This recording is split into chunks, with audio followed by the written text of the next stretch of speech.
கர்த்தருடைய பரிசுத்த நாமத்துக்கே மகிமை உண்டாவதாக. இன்றைக்கி கூட ஆதியாகமம் 42ஆம் அதிகாரத்தை பார்க்க போகிறோம். இந்த அதிகாரத்தில் யோசேப்பினுடைய சகோதரர்கள் இருக்கிற கானான் தேசத்தில் மிகவும் பஞ்சம் ஏற்படுது. அதனால் அவர்கள் தானியம் கொண்டு போகும்போது எப்படி யோசேப்பை சந்திக்கிறார்கள், அது அவங்களோட இடையில் நடக்கிறதான சம்பாஷணைகள் என்ன அப்படிங்கிறத பார்க்கலாம்.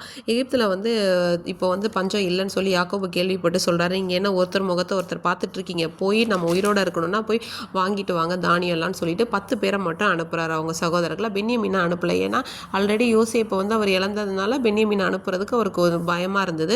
கானான் தேசத்தில் மற்ற இருக்கிற எல்லாரும் கூட அவங்க என்ன பண்ணுறாங்க, சேர்ந்து போகிறாங்க. இவங்க என்ன எகிப்து தேசத்தில் இப்போ அதிபதியே யார் இருக்கா, நம்ம யோசேப்பு இருக்கார். அவரை பார்த்து முகம் குப்புற விழுந்து வணங்குறாங்க. யோசேப்பு அவங்கள பார்த்தோன்னே கண்டுபிடிச்சிட்டாரு, இவங்க நம்ம சகோதரர்கள் தான் அப்படின்னு சொல்லிட்டு.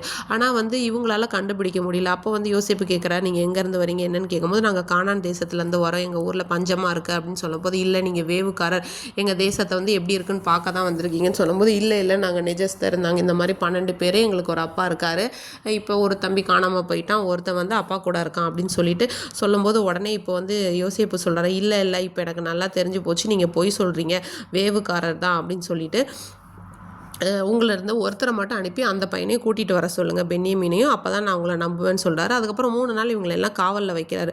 3ஆம் நாளில் என்ன பண்ணுறாருன்னா, யோசேப்பு, நான் தேவனுக்கு பயப்படுறவன், நீங்கள் உயிரோடு இருக்கிறதுக்காக ஒன்று செய்யுங்க, நீங்கள் உண்மையாகவே நெஜஸ்தர் அப்படின்னா உங்களில் ஒருத்தன் இங்கே இருக்கட்டும், மீதி எல்லாரும் போய் உங்கள் குடும்பத்துக்கு தானியெல்லாம் கொடுத்துட்டு உங்கள் இளைய சகோதரனை என்கிட்ட கூட்டிகிட்டு வாங்க, அப்போ தான் நீங்கள் சொல்கிற அந்த காரியம் உண்மை அப்படின்னு நான் தெரிஞ்சுப்பேன் அப்படின்னு சொல்கிறாங்க. உடனே என்ன பண்ணுறான்னா, இவங்க அதே மாதிரி சொன்னதுக்கு உடனே இப்போ ரூபன் சொல்கிறார், ஒருத்தர் பார்த்து பேசிக்கிறாங்க எல்லாருமே. ஐயோ நம்ம யோசேப்புக்கு ரொம்ப துரோகம் பண்ணோம், இப்போ அவன் நம்மளை ரொம்ப கெஞ்சி வேண்டிக்கிட்டான், நம்ம அவனோட சங்கடத்தை கேட்கல, அதனால தான் இப்போ நமக்கு இப்படியெல்லாம் ஆபத்து வருது அப்படின்னு சொல்கிறாங்க.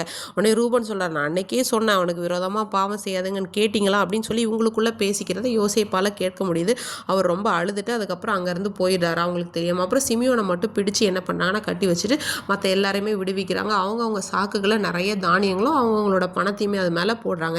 இடையில அவங்க என்ன பண்ணுறாங்கன்னா, கழுதைகளுக்கு சாப்பாடு போடுறதுக்காக, தீவனம் போடுறதுக்காக அவங்க சாக்கை திறந்தப்போ ஒருத்தரோட பையில் மட்டும் பார்த்தோம் அப்படின்னா பணப்பை இருக்குது. உடனே என்னது இது, என்னோட பையில் பணம் வந்திருக்குன்னு சொல்லும்போது உடனே எல்லா சகோதரரும் சொல்கிறாங்க, அது ஏதாவது தெரியாமல் வந்திருக்கும், நம்ம அது ஒன்றும் பிரச்சனை இல்லைன்னு சொல்லிட்டு அவங்க அப்பா கிட்ட போய் இது எல்லாத்தையுமே சொல்கிறாங்க. நாங்கள் நிஜஸ்தர்னு சொன்னோம், வேவுக்கு வர பார்க்க வந்திருக்கேன்னு அவங்க சொன்னாங்க அப்படியெல்லாம் சொல்கிறாங்க.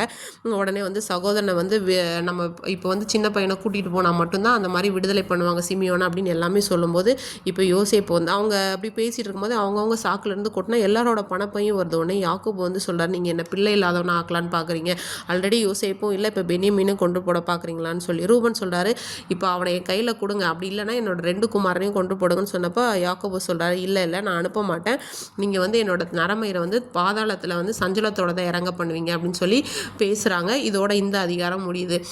யோசேப்பு கனவு காணும்போது இவங்க எல்லாருமே அவனை கடிந்து கொண்டாங்க. ஆனால் கர்த்தர் நம்மளை உயர்த்தணும்னு நினச்சிட்டார்னா, யார் நம்மளை ஏளனமாக பேசினாலும் சரி, ஏளனமாக பார்த்தாலும் சரி, நம்ம வாழவே மாட்டோம்னு நினச்சாலும் சரி, நம்முடைய சத்துருக்கள் முன்பாக ஒரு பந்தியை ஆயத்தப்படுத்தி அவங்க முன்னாடி நம்ம தலை எண்ணெயால் அபிஷேகம் பண்ணுகிற தேவன் இன்னைக்கு உங்கள் கூட எங்கள் கூட நம்ம எல்லார் கூடயுமே இருக்காரு. அவரை நம்பி விசுவாசிப்போமாக. ஆமீன்.